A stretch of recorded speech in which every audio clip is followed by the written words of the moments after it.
Hi everybody, welcome back to another episode of Like a Boss with me, Dr. Lauren. I hope that you all got at least a little bit of a rest over the semester break, but I do also know it's a pretty busy time with a lot of assessment and things like that coming up. I can't believe we're like halfway through the semester. Time is crazy and it feels like it's going faster than ever, which in some ways is maybe a good thing for, dealing with the current crisis. It also means that most of us have probably been working home now for like longer than we were at Flinders for semester one. And so hopefully you've kind of fallen into something of a routine. But it also means that some of the harder parts of isolation are probably starting to really hit home. Particularly that whole part of the social part of social distancing. And again, I think that's a really terrible term. We're physically distancing. Hopefully we're staying socially connected. But for many of us, this sort of sudden lack of social plans and those regular contact times that we have with others is, to put it pretty frankly, a bit of a bummer. I don't think I really paid that much attention to how important a lot of my communities and networks were to me until all of this sort of hit.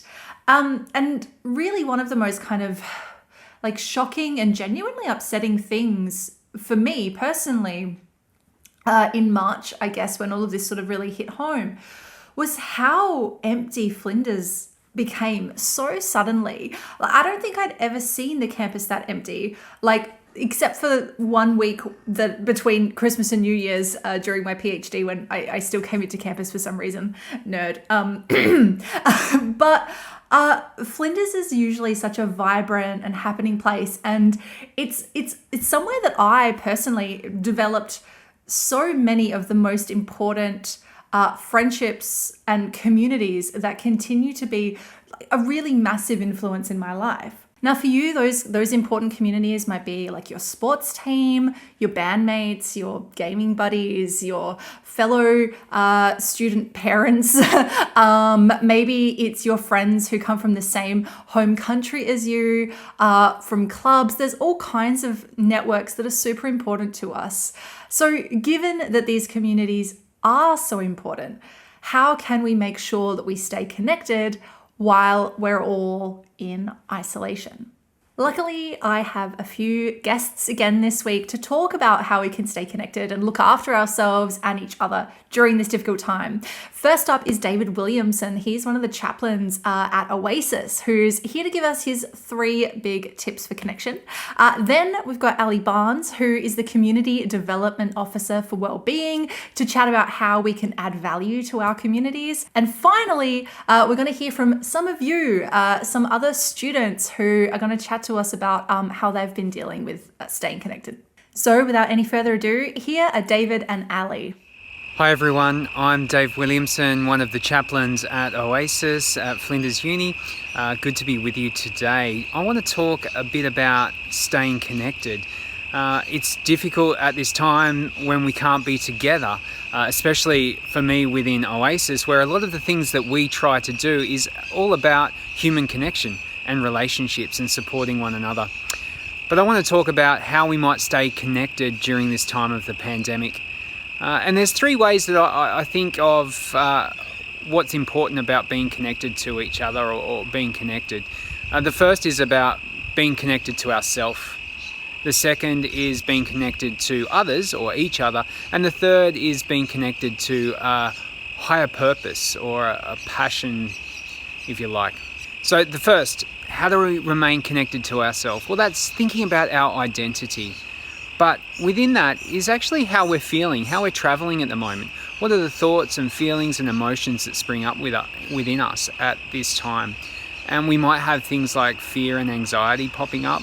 And it's a time to pause and just recognize those things and have a bit of self-compassion, a bit of self-empathy about that, to be gentle with ourselves and be kind.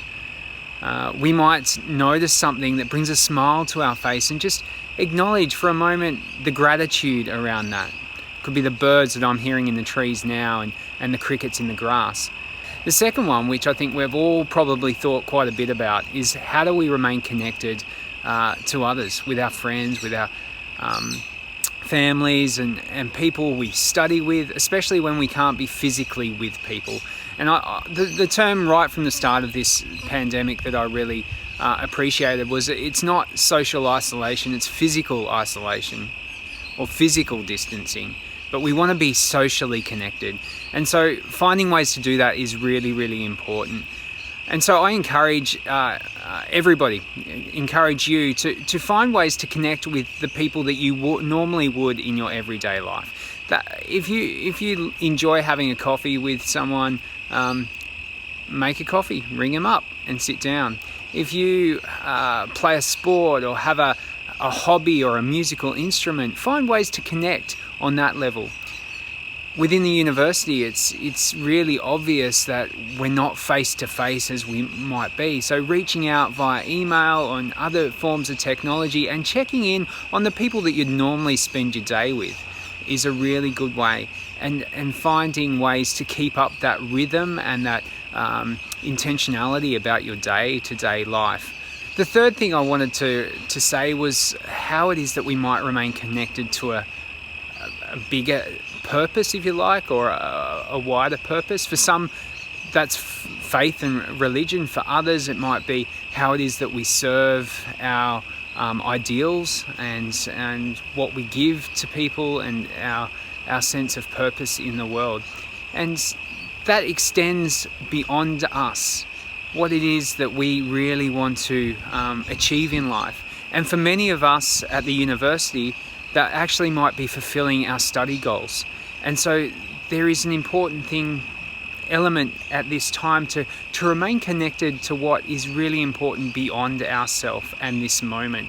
So it might mean the end of the year, it might be in 2 or 3 years that you're looking to graduate, but what can you do today to stay connected to that purpose of reaching those goals? And it might just be doing the little things today that help you achieve that. If it is faith or spirituality that you're a part of, remaining connected to those communities and those traditions. If it is through service to others and volunteering, how it is you might support those different needs and purposes within community. So there's 3 ways in which I hope might help you think about how it is you may stay connected in your life in these coming days as we all live in this strange time together. And I really hope that you may find some self-compassion, you find a way to connect with yourself, connect with your friends and your families and those who you normally do everyday life with, and of course to remain connected to your purpose, your higher self in that sense. And all the very best with that. Hi, my name's Ellie. I'm from Oasis, the Student Wellbeing Centre on campus.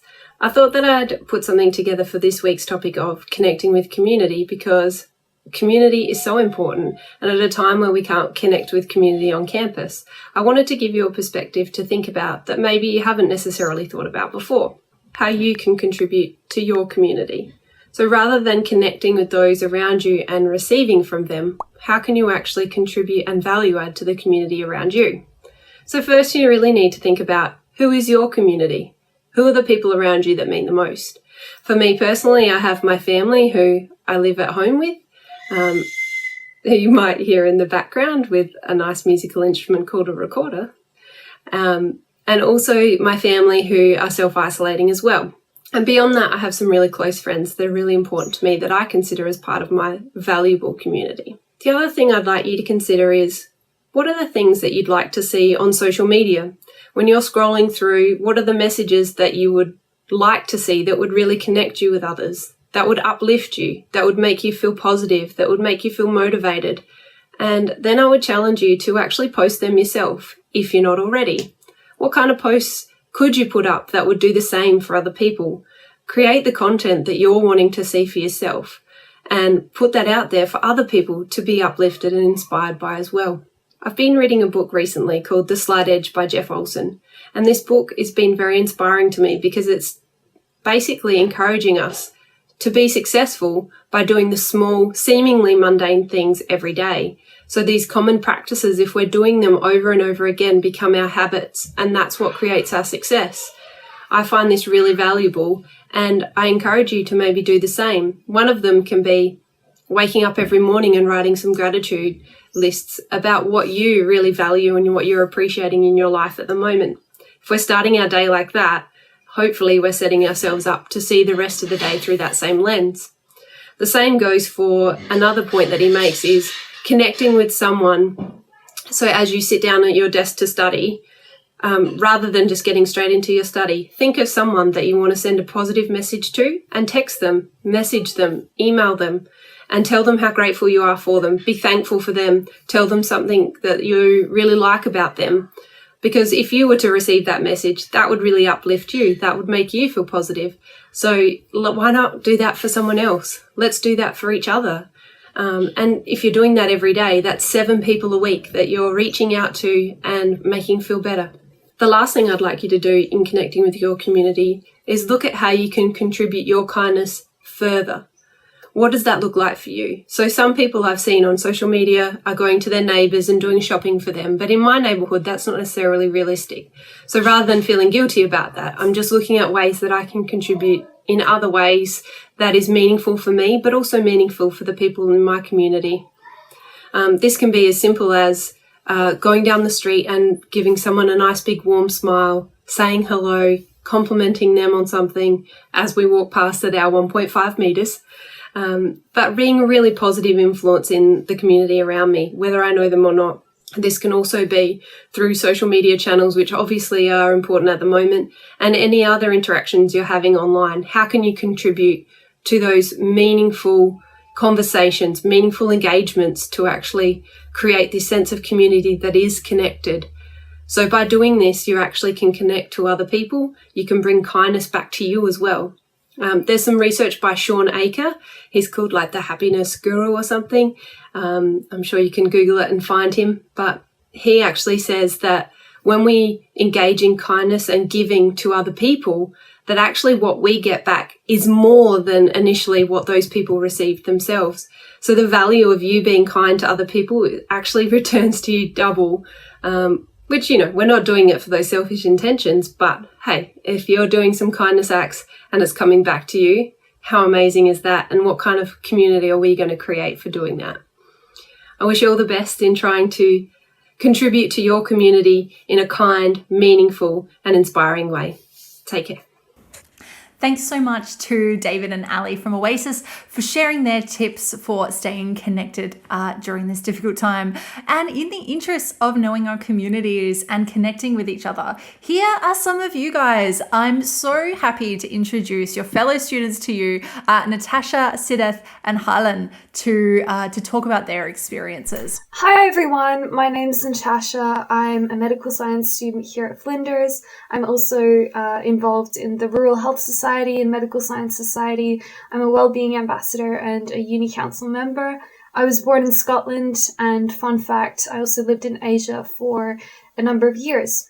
The communities I belong to are my friends and family, student societies, Oasis, and the overall student and staff community here at Flinders. I'm staying connected through online communication. I've had Zoom meetings for the different societies that I'm involved in, and Skype meetings with family and friends to check how they're doing. It's really comforting to hear someone else's voice and to know that they care about your health and well-being, especially if you might be isolated or a bit more vulnerable at this time. The challenges of social distancing have included some loneliness and feeling disconnected from others, but changing my outlook has helped me to maintain a positive mindset. I choose to view this current period that we're in as an opportunity to reconnect with myself, be more in the present moment, take care of my mental and physical health, well-being, and do some good deeds rather than as something that could make me feel a bit alienated. Hi, my name is Chen. I am from Cambodia. I'm taking Master of International Development at Flinders University. I enjoy my study very much because I learn new things all the time and I made a lot of friends from different countries. So far, I really had a great experience living in Australia, and especially Australia is so beautiful. I love being here. So as international students, I would say my communities are Cambodian Australian Award students that came to Australia in June 2019. Cambodian students and Cambodian people are living in South Australia, and international students that receive Australia Awards that came to Flinders in June last year at the same batch with me. So we create different groups for all these people, and once in a while we post something into our groups, either the food we make at home, or sometimes we ask how they are, and sometimes it's just we want to share a new policies, new updates about our own countries or about Australia in general. Yes, that's how we stay connected with our community. Hey guys, my name is Helen. I'm doing Bachelor of Finance, and this is my final year and final semester. And I'm from China, and I'm the part of the Chinese Association. For our Chinese associations, we do buy some masks and send it to the Chinese students, cause the masks on the store for the masks in stores are limited. Some of the students they can't buy the masks everywhere, and we do like make an online form to collect their informations, like their phone numbers and their names and their home address, and we arrange a part of group people to deliver the masks to them, and hopefully the virus could disappear in a month and we could study on campus in the future. Bye guys.